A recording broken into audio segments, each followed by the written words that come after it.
Bienvenidos a Del libro al micrófono.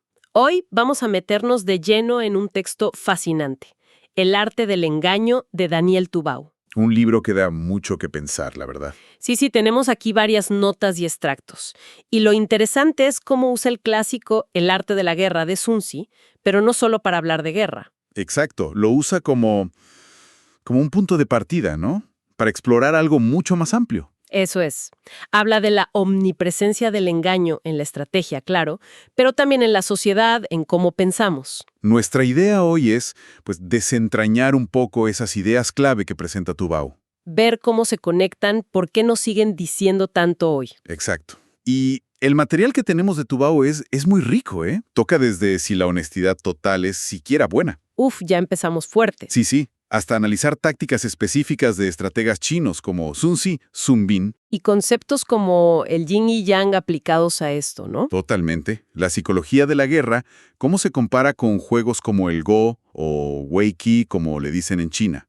Todo visto desde la perspectiva de Tubau en el arte del engaño. Pues arranquemos con esa idea que mencionabas, la que Tubau pone sobre la mesa casi al principio, citando a Oscar Wilde. Ajá. Que el engaño no es un error, sino... ¿La base de la civilización? Es bastante provocador. Lo es. Plantea ese escenario hipotético. ¿Y si todos dijéramos siempre la verdad, así, a rajatabla? ¿Qué pasaría? Pues Tubau concluye que sería un infierno insoportable, un caos total. O sea que sugiere que para vivir juntos necesitamos, no sé, cierto nivel de no decir toda la verdad. Pues parece que sí. O sea, lo que Tubau argumenta es que esa honestidad sin filtros, sin matices, llevaría a roces constantes. Claro, me imagino. Y esa en las convenciones sociales, ¿no? Los cumplidos, esas pequeñas omisiones, Tubau las llama mentiras piadosas. Como un lubricante social. Exacto, un lubricante. Y contrasta eso con los ideales de los cuentos, los caballeros siempre sinceros. Que no es como funciona el mundo real. Para nada. Políticos, líderes, publicistas, hasta los artistas, todos usan formas de persuasión que a veces son, engaño, o al menos una verdad muy selectiva. Para lograr algo. Claro, el libro sugiere que, casi biológicamente, la meta es sobrevivir, adaptarse, y la verdad pura a veces va en contra de eso. Tiene lógica. Es como si necesitáramos ciertas ficciones para funcionar como grupo. Y hablando de raíces, Tubau nos lleva a la China antigua. ¿Al origen de El arte de la guerra? Exacto. Nos recuerda que el nombre China viene de Qin, del primer emperador, pero que fue un nombre que les pusieron desde fuera. Ah, ellos preferían otros nombres. Como ejemplo de Han o Zhongguo, el estado del medio, quieren destacar esa continuidad de miles de años que va más allá de Qin. Y sitúa a Sun Tzu o Song Wu en esa época anterior, la de primaveras y otoños, de la dinastía Zhou, un tiempo de mucha guerra. Y Tubau no le huye a la polémica sobre Sun Tzu, ¿verdad? No, para nada. Aborda el escepticismo de algunos historiadores chinos sobre ciertas historias, como la de entrenar a las concubinas. ¿Por qué el escepticismo? El argumento era por qué alguien de Qi, un estado civilizado, iría a servir a Wu, un reino visto como bárbaro, con gente tatuada, rapada. Ah, claro. Tubau incluso explora esas conexiones. Menciona lo de los tatuajes de Wu, parecidos a los de los Hua, el antiguo Japón, y toca un tema delicado en China. ¿Cuál? La posibilidad de antiguas influencias indoeuropeas, algo que choca con la idea oficial de un desarrollo totalmente propio, autóctono. Qué interesante cómo la historia se reinterpreta. Y el contexto clave de guerra que Tubau resalta es entre Wu y Chu. Exacto. Y ahí aparece Wu Zixu, consejero del rey Helu de Wu, que es quien recomienda a Sun Wu. Pero lo más increíble es cómo llegó Helu al poder. Tubau cuenta que mató al rey anterior con una daga escondida en un pescado. Sí, en pleno banquete. Una escena casi de película, como dice Tubau, tipo El Padrino. Vaya manera. Eso ya te dice mucho del nivel de estrategia y engaño de la época. Totalmente. Subraya que estaba en el corazón del poder. Tubau compara esa situación de Wu, rodeado de enemigos, con la Europa napoleónica. Un estado luchando por sobrevivir. Y en ese contexto, Tubau introduce a otro estratega, Sun Bin. Posible descendiente de Sun Wu, sí. Estratégicamente es su victoria contra Pan Juan. ¿Ese? Es un caso de estudio perfecto. ¿Por qué? ¿Qué hizo? Pues, según cuenta Tubao, aplica una especie de gambito. Dejó que Pan Juan ganara batallas fáciles contra partes de su ejército menos preparadas. ¿Sacrificó unidades? Exacto, como sacrificar los caballos más lentos en la carrera. Eso hizo que Pan Juan se confiara, lo subestimara. ¿Le infló el ego? Justo. Y cuando Pan Juan avanzó sin cuidado, ¡zas! Zumbin lo atrajo a una emboscada y lo destrozó. Astucia pura. Demuestra un principio clave de El arte de la guerra, que recorre todo el libro de Tubao. La victoria necesita engaño, sacrificios calculados y entender la psicología del rival. Entremos entonces de lleno en esos principios que Tubao analiza del arte de la guerra. Menciona un descubrimiento arqueológico clave, ¿no? Sí, el de Yin Keshan, en 1972, una tumba llena de tiras de bambú con textos. Increíble. Y entre ellos, una versión de El arte de la guerra de 13 capítulos, muy parecida a la que editó Cao Cao siglos después. O sea que validó la antigüedad y la estructura del texto. Exacto. Y uno de los pilares que Tubao resalta de esos textos es la importancia del cálculo previo, Yi, Qi en chino. Calcular antes de actuar. Insistentemente, Sun Tzu dice, analiza los 5 factores, Dao, cielo, tierra, mando, método, antes de mover nada. Nada de intuición pura o frases bonitas. Cita a Sherlock Holmes, ¿no? Sobre no teorizar sin datos. Precisamente. Y lo interesante es cómo Tubao saca estos factores del campo de batalla. Ah, ¿los aplica a otras cosas? Todo. Dice que ese marco Dao, cielo, tierra, mando, método sirve para los negocios, la política, hasta para analizar series como Los Soprano.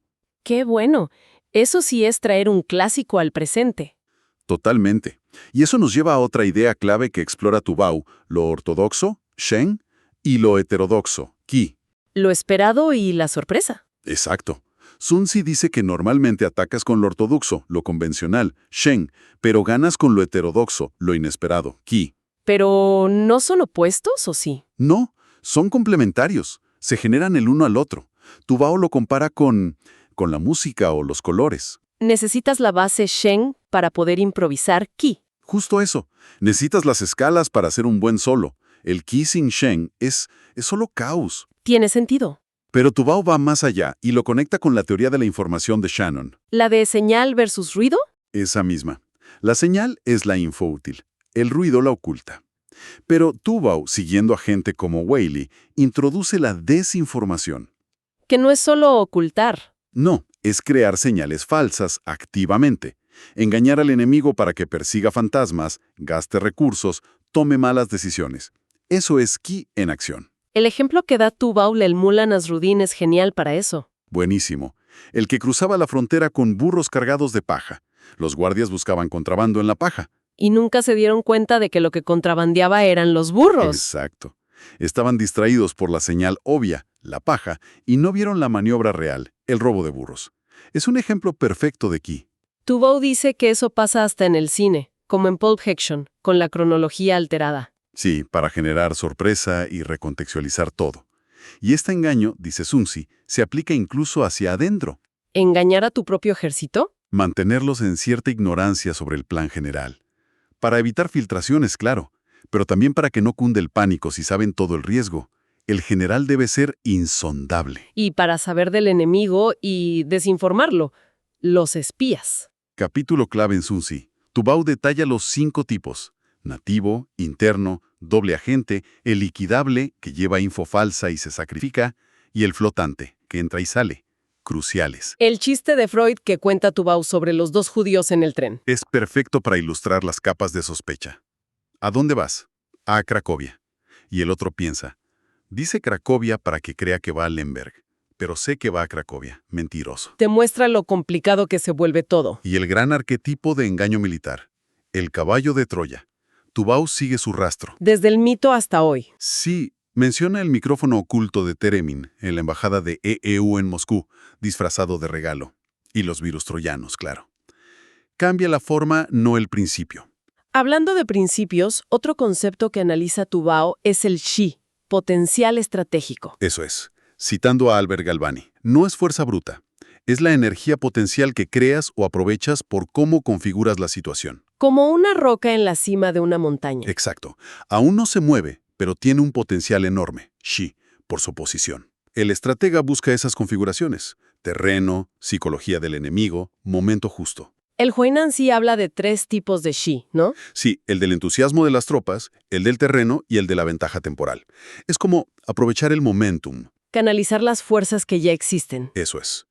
Pero Tu Bao mete aquí el contrapunto de Clausewitz, la fricción. Que en la guerra real nada sale perfecto. Nunca. Siempre hay imprevistos, errores. La analogía de Mark Twain del billar en una mesa chueca. La teoría es una cosa, la práctica... Siempre es más complicada. Hay que saber navegar esa fricción. Exacto. Y una parte clave de crear Xi y manejar la fricción es la psicología. La famosa frase de Sun Tzu. Conócete a ti mismo y al enemigo. Y Tu Bao da ejemplos, como el plan de Jia contra los Xiongnu, los hunos. ¿Qué proponía? No una guerra directa, sino guerra psicológica a largo plazo. Enviarles regalos lujosos, comida fina, música. Para comprarlos. No, para corromperlos, para que perdieran sus costumbres austeras, para crear envidias, divisiones internas, para que los líderes perdieran respeto, erosionar su Dao desde adentro. Pura guerra psicológica, sí. Eso nos lleva a otro concepto filosófico. Yin y Yang. Que a menudo se entiende mal en Occidente, como bien contra mal. Y no es eso, ¿verdad? Para nada. Tu Bao lo aclara. Son principios complementarios. Noche-día, femenino-masculino, pasivo-activo. Se necesitan y se transforman. Y aunque tradicionalmente se valoraba más lo Yang, Tu Bao señala que Sun Tzu estratégicamente valora mucho lo yin, flexibilidad, paciencia, sutileza, adaptarse, lo indirecto, y el engaño, claro, usar la debilidad aparente para ganar. muy Yin. Pero, ¿y la anécdota de las concubinas? Si las entrena para obedecer, ¿no está eliminando lo femenino? Es una lectura crítica que Tu Bao plantea así. ¿Está Sun Tzu valorando lo yin o buscando una desfeminización? Imponer una disciplina marcial que borra lo individual. Como si fueran material moldeable. Exacto. Cita a Gaussi, que decía que las personas son como madera o agua que se pueden moldear. Encajaría con un Sun Tzu que quiere soldados obedientes, sin importar si son hombres o mujeres. ¿Y cómo se compara Sun Tzu con el taoísmo de Lao Tzu? Ambos valoran lo débil, el agua. Tu Bao explora esas similitudes que se suelen mencionar. Usar lo débil, conocer al enemigo, la inacción del líder. Wu Wei. Sí, hay frases parecidas. Pero Tu Bao argumenta que el fondo es muy distinto. ¿En qué sentido? Los taoístas buscan la armonía, la simplicidad, a veces la ignorancia del pueblo para la paz. Sun Tzu busca la eficiencia del Estado, sobre todo para la guerra. Es más pragmático. Mucho más. Tu Bao sugiere que si usa conceptos como yin-yang es por retórica o para manipular creencias, no por filosofía profunda, como Julio César con la religión romana. El foco está en adaptarse, ser impredecible. Exacto. Y Tu Bao distingue ahí 2 tipos de pensamiento, causal y correlativo. Sun Tzu es causal. Principalmente, si haces A, pasa B. Analiza causa-efecto. Critica interpretar todo lo chino como el I Ching, solo como pensamiento correlativo o sincronicidad a lo Jung. Dice que los chinos buscaban entender las causas para actuar. Exacto. Buscaban eficacia, no magia, aunque usaran un marco distinto al nuestro. Llegamos a un punto clave. La ética. ¿Es el arte de la guerra un manual inmoral? ¿Para matar mejor? Tu Bao enfrenta esa pregunta, reconociendo que es incómoda. Cita a críticos de la guerra como Modi o a Chaplin. Lo de que matar a pocos es crimen, matar a millones es heroísmo. Exacto. La hipocresía de la escala. Pero el argumento de Tu Bao sobre Sun Tzu es otro. ¿Cuál? Que Sun Tzu, a diferencia de otros textos, no glorifica la guerra. No incita a la crueldad. Al contrario. Su ideal es ganar sin luchar. La guerra es el último recurso. Costoso, destructivo. Si hay que hacerla, que sea rápida. Lo compara con un manual técnico. Como de carpintería. Te dice cómo hacerla eficazmente, no si es justa o no. Eso queda fuera. ¿Y hay algún rastro de su moral? Cuando opina, parece inclinarse a la benevolencia calculada, tratar bien a prisioneros para que se unan o no luchen a muerte. ¡Interesante! Y lo más curioso, casi irónico, es lo que cuenta Tu Bao del traductor Minford, ¿Qué dice Minford? que lo que más le incomodaba al traducir no era la violencia, sino el énfasis constante en el engaño, la manipulación. Vaya.